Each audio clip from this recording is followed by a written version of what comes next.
अगर आप दिल्ली यूनिवर्सिटी जाना चाहते हो, एसआरसीसी अगर आप जाना चाहते हो, तो क्या क्लास 12 में आपके मार्क्स यहाँ पे मायने रखते हैं? कब 12 की पढ़ाई करनी चाहिए, कब सीयूईटी की पढ़ाई यहाँ पे स्टार्ट करनी चाहिए, क्लास 12 में और सीयूईटी में बेसिकली डिफरेंस क्या है, सारी डिटेल्स ये एक ही वीडियो में बहुत सिंपल तरीके से मैं आपको यहाँ पे बता दूंगी। हेलो बच्चों, तो कैसे हो आप सब? उम्मीद करती हूँ सभी बच्चे एकदम मस्त झकास जबरदस्त होंगे, क्योंकि आज आप सभी के लिए मैं एक ऐसा वीडियो लेकर आई हूँ जो आपके लिए बहुत मायने रखता है, या कहीं ना कहीं ये जो सवाल है हर दूसरे बच्चे के मन में यहाँ पे होता है। क्लास 12 में बहुत सारे बच्चे यहाँ पे सीयूईटी देते हैं, सीयूईटी के द्वारा वो यहाँ पे एडमिशन लेना चाहते हैं अपने ड्रीम यूनिवर्सिटी और कॉलेज में। कोई भी बच्चे को पूछोगे कि कौन सी यूनिवर्सिटी या कॉलेज जाना चाहते हो, हर दूसरा बच्चा एक ही नाम लेता है, डीयू एसआरसीसी, डीयू एसआरसीसी। तो यहाँ पे हम ये चीज देखने वाले हैं कि अगर आप दिल्ली यूनिवर्सिटी जाना चाहते हो, एसआरसीसी अगर आप जाना चाहते हो, तो क्या क्लास 12 में आपके मार्क्स यहाँ पे मायने रखते हैं? क्लास 12 में पढ़ाई करनी चाहिए, नहीं करनी चाहिए, फोकस क्लास 12 पे करना चाहिए, सीयूईटी पे करना चाहिए, कब 12 की पढ़ाई करनी चाहिए, कब सीयूईटी की पढ़ाई यहाँ पे स्टार्ट करनी चाहिए, सारी डिटेल्स ये एक ही वीडियो में बहुत सिंपल तरीके से मैं आपको यहाँ पे बता दूंगी। तो भाई वीडियो की यहाँ पे शुरुआत करते हैं, वन बाय वन हर एक पॉइंट को यहाँ पे उठाते हैं, सीधी बात, नो बकवास, ठीक है? तो सबसे पहले बेटा अगर हम यहाँ पे इस सवाल पे जाते हैं कि क्या क्लास 12 के मार्क्स यहाँ पे मायने रखते हैं, कि क्या क्लास 12 में आपको फोकस करना चाहिए या डायरेक्टली यहाँ पे आपको सीयूईटी की तैयारी शुरू करनी चाहिए, ठीक है? अब हम ये समझते हैं कि क्लास 12 में और सीयूईटी में बेसिकली डिफरेंस क्या है। अगर आप मेजर एलिजिबिलिटी क्राइटेरिया कोई भी कॉलेजेस में यहाँ पे देखोगे, अगर आप एलिजिबिलिटी क्राइटेरिया देखोगे, क्योंकि बेटा अगर आपको कोई भी यूनिवर्सिटी कॉलेज और कोर्स ऑप्ट करना है तो हर कॉलेज, हर यूनिवर्सिटी, हर कोर्स का जो एलिजिबिलिटी क्राइटेरिया है वो अलग है। एलिजिबिलिटी क्राइटेरिया में जनरली एक आपको लैंग्वेज चूज करना होता है, ठीक है? दूसरा आपको डोमेन सब्जेक्ट चूज करना होता है, एंड तीसरा होता है आपका GAT, that is general aptitude test, ठीक है? जो कुछ कोर्सेस में या काफी कोर्सेस में ऑप्शनल होता है या तो एलिजिबिलिटी क्राइटेरिया में नहीं होता है।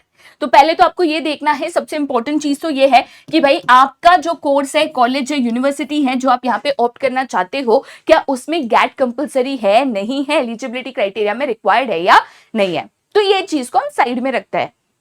अब बात आती है आपकी लैंग्वेज और सब्जेक्ट्स की। मोस्ट ऑफ द केसेस में बच्चे यहाँ पे लैंग्वेज में चूज करते हैं इंग्लिश, या तो कुछ बच्चे यहाँ पे चूज करते हैं हिंदी, ठीक है? अगर आप डोमेन सब्जेक्ट्स की बात करो तो डोमेन सब्जेक्ट्स का एक नियम है, आपने क्लास 12 में जो डोमेन सब्जेक्ट्स पढ़े होते हैं वही आपको सीयूईटी के लिए चूज करने होता है। अब ये नियमों में बदलाव लाया गया है, बट जनरली एक बच्चा क्या करेगा, फॉर एग्जाम्पल मैं आपको एक सिंपल से एग्जाम्पल यहाँ पे देती हूँ। लेट अस से क्लास 12 में मैंने मैथमेटिक्स नहीं लिया था, ओके? क्लास 12 में मैंने मैथमेटिक्स नहीं लिया था, मैथमेटिक्स छोड़ दिया था, ऑप्शनल में कोई और दूसरा सब्जेक्ट मैंने यहाँ पे लिया था। अब मैं सीयूईटी में अचानक से मैथमेटिक्स लेने जाऊंगी तो मेरे पास 2 महीने होंगे जिसमें मैं पूरी तैयारी शायद ही कर पाऊं, क्योंकि सिलेबस बहुत बड़ा है, बहुत सारी क्वेश्चंस है, न्यूमेरिकल्स है, तो ऐसे केस में हो सकता है कि मैं मैथमेटिक्स की पूरी तैयारी ना कर पाऊं। तो बच्चा जनरली क्या करता है, पूरे साल भर क्लास 12 में उसने जो डोमेन सब्जेक्ट्स पढ़े हैं, जैसे अकाउंटेंसी है या फिर बिजनेस स्टडीज है, इकोनॉमिक्स है, एंटरप्रेन्योरशिप है, एक्सेट्रा, ये सब्जेक्ट्स को बच्चा यहाँ पे सीयूईटी में चूज करता है, या तो ऐसे कोर्सेज चूज करता है जिसके एलिजिबिलिटी क्राइटेरिया में ये सब्जेक्ट्स हो। अगर आप नया सब्जेक्ट ऑप्ट करने जाते हो, ठीक है, तो भाई तुमको यहाँ पे दिक्कत आ सकती है, समय कम होता है, उतनी तैयारी करने का समय नहीं मिलता है, उतना वास्ट सिलेबस कवर करने के लिए आपके पास मौका नहीं होता है, ठीक है? तो अब मैंने अगर डोमेन सब्जेक्ट्स की बात करी, जनरली क्लास 12 के जो सब्जेक्ट्स है वही आप यहाँ पे चूज करोगे, क्योंकि वो सब्जेक्ट्स आप ऑलरेडी यहाँ पे साल भर से पढ़ते आ रहे हो, तो उसी में आपकी तैयारी होगी, तो बेसिकली आपकी प्रिपरेशंस बेटर होगी, राइट? अब अगर आप सीयूईटी का सिलेबस देखोगे कोई भी सब्जेक्ट का, अगर आप सीयूईटी का सिलेबस देखोगे कोई भी सब्जेक्ट का, तो बेसिकली सीयूईटी एक ही चीज कहा जाता है, एनटीए कहती है कि हम जो है एनसीईआरटी का सिलेबस यहाँ पे फॉलो करते हैं, ठीक है? अब एनसीईआरटी सिलेबस फॉलो करते हैं, उसमें कुछ टॉपिक्स वो ओमिट कर देते हैं, हटा देते हैं, डिलीट कर देते हैं, और बाकी टॉपिक्स यहाँ पे कवर कर देते हैं। इस साल थोड़ा सा सिलेबस में कंफ्यूजन क्रिएट किया गया था, ठीक है? जैसे आप देखोगे तो इकोनॉमिक्स में माइक्रो इकोनॉमिक्स डाल दिया था, जबकि क्लास 12 सीबीएसई में आईडी और मैक्रो इकोनॉमिक्स है। But at the end micro economics की बात करोगे तो क्लास 11 सीबीएसई में आपने माइक्रो ही पढ़ा था, एनसीईआरटी के मुताबिक ही वो यहाँ पे जा रहे हैं। अब थोड़ा सा सीबीएसई स्टेट बोर्ड जो एनसीईआरटी यहाँ पे फॉलो करते हैं उसके सिलेबस में आपको हो सकता है कि कभी इधर उधर चीजें यहाँ पे हो सकती है, तो ये चीज आपको मेनली यहाँ पे संभाल के चलनी है।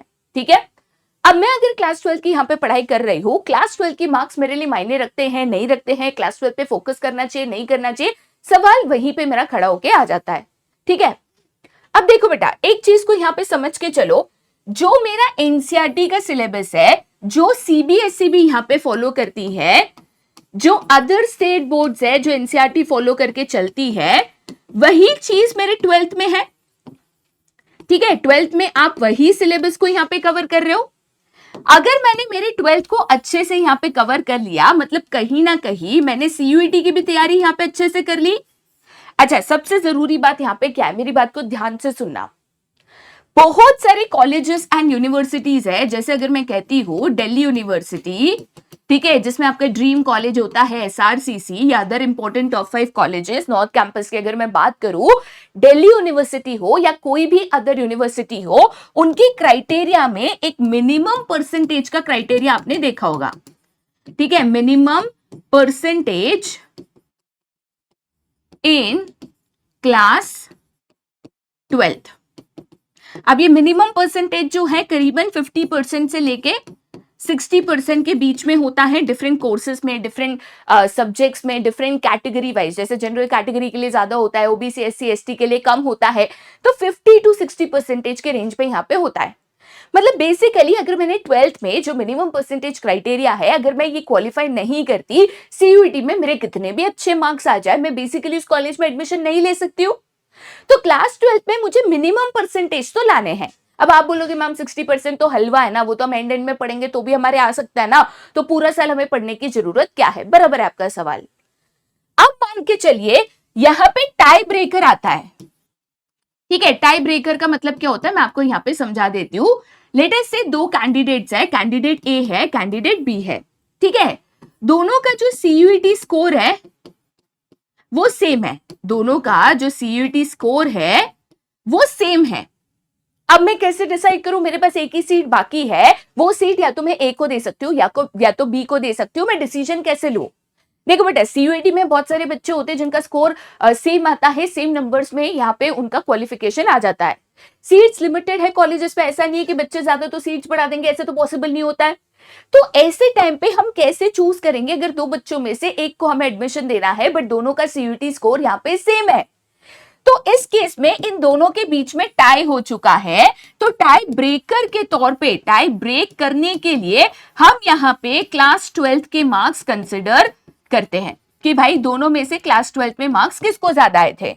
अगर मैं कहती हूं कि बी को यहाँ पे हायर स्कोर मिला था क्लास 12th में एंड उसके कंपैरिजन में ए को लोअर स्कोर मिला था, तो हम बेसिकली बी को सिलेक्ट करके यहाँ पे एडमिशन दे देता है। ठीक है, तो कुल मिलाकर अगर आप देखोगे एसआरसीसी में एडमिशन चाहिए या कोई भी best of the best universities and colleges में अगर आपको एडमिशन चाहिए, क्लास 12th में आपको पढ़ाई करनी है नहीं करनी है, मेरा सवाल बहुत ही यहाँ पे जवाब बहुत ही सिंपल है, हाँ आपको पढ़ाई करनी है। क्लास 12th में आप अच्छे मार्क्स यहाँ पे लेके आओगे, देखो इसके अनेक फायदे हैं। अगर आप क्लास 12th में प्रॉपर प्रिपरेशन करते हो, सबसे पहले तो आपकी सीयूईटी प्रिपरेशन साइमल्टेनियसली यहाँ पे हो जाती है। सिमिलर सिलेबस है, सिमिलर सब्जेक्ट्स है, तो सीयूईटी की preparation as it is concept clarity के साथ आप यहाँ पे कर रहे हो। दूसरी चीज आपका मोरल बूस्ट होता है। ठीक है, मोरल कहो इसको, आप कॉन्फिडेंस कहो, वो यहाँ पे बूस्ट होता है जब आपकी तैयारी अच्छे से क्लास 12th में हो जाती है, क्लास 12th में अच्छे मार्क्स आते हैं, तो एक कॉन्फिडेंस आ जाता है कि मेरे कंसेप्ट क्लैरिटी हो चुकी है, और वो कॉन्फिडेंस कहीं ना कहीं आपकी सीयूईटी के एग्जाम में यहाँ पे मदद करता है। सेकेंड थिंग है टाइम गैप। अब देखो बोर्ड्स और सीयूईटी के एग्जाम के बीच में हार्डली 2 महीने का गैप होता है, करीबन मार्च अप्रैल में आपकी 12th की बोर्ड एग्जाम्स खत्म होती हैं, जून में आपकी सीयूईटी के एग्जाम्स यहाँ पे शुरू हो जाती है, तो 2 महीने का गैप आपको यहाँ पे मिलता है। 2 महीने में अगर आप सोचोगे कि मैं सीयूईटी की पढ़ाई अलग से करने जाऊंगा, वो पॉसिबल नहीं है। अगर आपने 12th अच्छे से किया है, आपका ऑलमोस्ट सीयूईटी का सिलेबस खत्म है, एडिशनल सिलेबस है, गैट की तैयारी है, वो आप 2 महीने में करके क्वेश्चन सॉल्व करके आपकी प्रॉपर प्रिपरेशन करके सीयूईटी की एग्जाम्स यहाँ पे दे सकते हो। ठीक है, नेक्स्ट यहाँ पे आपकी जो मिनिमम एलिजिबिलिटी क्राइटेरिया है वो आप फुलफिल कर देते हो। ठीक है, प्लस जब भी टाई ब्रेकर सिचुएशन आती है, तो ये टाई ब्रेकर सिचुएशन में आपके जो क्लास 12th के मार्क्स है वही यहाँ पे मायने रखते हैं। सबसे जरूरी चीज, लेट अस से एंड मोमेंट आपको आपकी फेवरेट यूनिवर्सिटी या कॉलेज नहीं मिला। इस साल बहुत बच्चों के साथ ऐसे हुआ है, क्लास 12 में बहुत अच्छा स्कोर आया, सीयूईटी में स्कोर डाउन हो गया नॉर्मलाइजेशन की वजह से, एंड मोमेंट सिलेबस चेंज की वजह से, काफी रीजंस है। तो उनको उनकी फेवरेट यूनिवर्सिटी या कॉलेज नहीं मिल रहा है। हो सकता है वो किसी और यूनिवर्सिटी के लिए सेटल हो जाए, हो सकता है कि बच्चे यहाँ पे अब्रॉड जाने की तैयारी करे। जैसे हमारा एक स्टूडेंट था, वो कह रहा था कि भाई मैं तो अब्रॉड जाने की भी तैयारी कर रहा हूँ, सिंगापुर यूनिवर्सिटी है, वहां पे पढ़ाई करना चाह रहा हूँ। तो अगर आपके पास ऐसे ऑप्शंस अवेलेबल है और आप उसको एक्सप्लोर करना चाहते हो, बेटा ये यूनिवर्सिटीज में क्लास 12 के मार्क्स के बेसिस पे ही एडमिशन मिलता है। तो क्लास 12 में अगर आपके अच्छे मार्क्स है तो सीयूईटी, दिल्ली यूनिवर्सिटी, एसआरसीसी के अलावा और कई रास्ते आपके लिए ओपन होगी। वो आप एंड मोमेंट चूज करना चाहते हो तो आप जा सकोगे, एक ऑप्शन बचेगा। सिर्फ सीयूईटी सीयूईटी सीयूईटी करोगे, 12 के ऊपर ध्यान नहीं दोगे, मार्क्स नहीं आएंगे, कंसेप्ट क्लैरिटी नहीं होगा, एज इट इज सीयूईटी में आपको दिक्कत आने वाली है।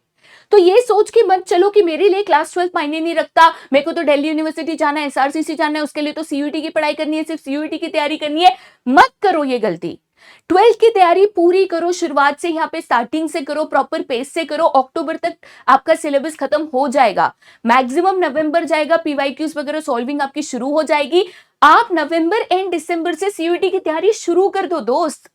फेब तक आप सीयूईटी की तैयारी करो, एग्जाम की पहले वापस बोर्ड्स की तैयारी शुरू कर दो, मैराथन अटेंड करो, पीवाईक्यूज करो, रिवीजन करो, बोर्ड एग्जाम्स दो, इमीडिएटली वापस बैक टू सीयूईटी प्रिपरेशन यहाँ पे आ जाओ। बच्चे ऐसे भी है जो सीयूईटी प्लस सीए फाउंडेशन देना चाहते हैं। भाई सीए फाउंडेशन दोगे तो उसमें भी 12th का सिलेबस कंटिन्यूटी में आएगा ना। हाँ, कुछ नए सब्जेक्ट से, जैसे आपने मैथमेटिक्स ऑप्ट नहीं किया तो उसकी तैयारी करनी पड़ेगी, लॉ है आपको उसकी तैयारी करनी पड़ेगी, बट कुछ सब्जेक्ट्स तो कनेक्टिविटी में जाएंगे तो आपका 12th का सिलेबस एंड नॉलेज आपको मदद तो करने वाला है। तो 12th का सिलेबस आपको बहुत अच्छे से प्रिपेयर करके चलना है। कॉम्पिटिटिव एग्जाम्स में जाओगे, प्रोफेशनल कोर्सेज में जाओगे, सीए में जाओगे, सीएस में जाओगे, अब्रॉड के एंट्रेंसेस दोगे, वहां पे ये सिलेबस मेरे दोस्त काम आता है, ट्रस्ट मी ऑन दिस। तो 12th की तैयारी छोड़ के सीयूईटी की तैयारी करेंगे, सिर्फ सीयूईटी के ऊपर फोकस करेंगे, ये सपना देखना बंद करो। भले आपको एसआरसीसी जाना हो, भले आपको दिल्ली यूनिवर्सिटी यहाँ पे जाना हो, ठीक है। तो उम्मीद करती हूं कि ये वीडियो से आपके लिए क्लियर हो गया होगा। क्लास 12 के मार्क्स यहाँ पे मायने रखते हैं, एंड मार्क्स ही नहीं, उसकी जो नॉलेज है, सिलेबस प्रिपरेशन है, वो भी यहाँ पे मायने रखती है। तो इसी के साथ आज का जो वीडियो है हम यहीं पे खत्म करते हैं, और ऐसे वीडियोस के साथ हम जरूर आएंगे। आपकी अगर कोई वीडियो टॉपिक सजेशंस हो तो कमेंट सेक्शन में ड्रॉप कर देना। बाकी आज के लिए यहीं पे, टड़ा bye bye, see you, take care and have a nice day.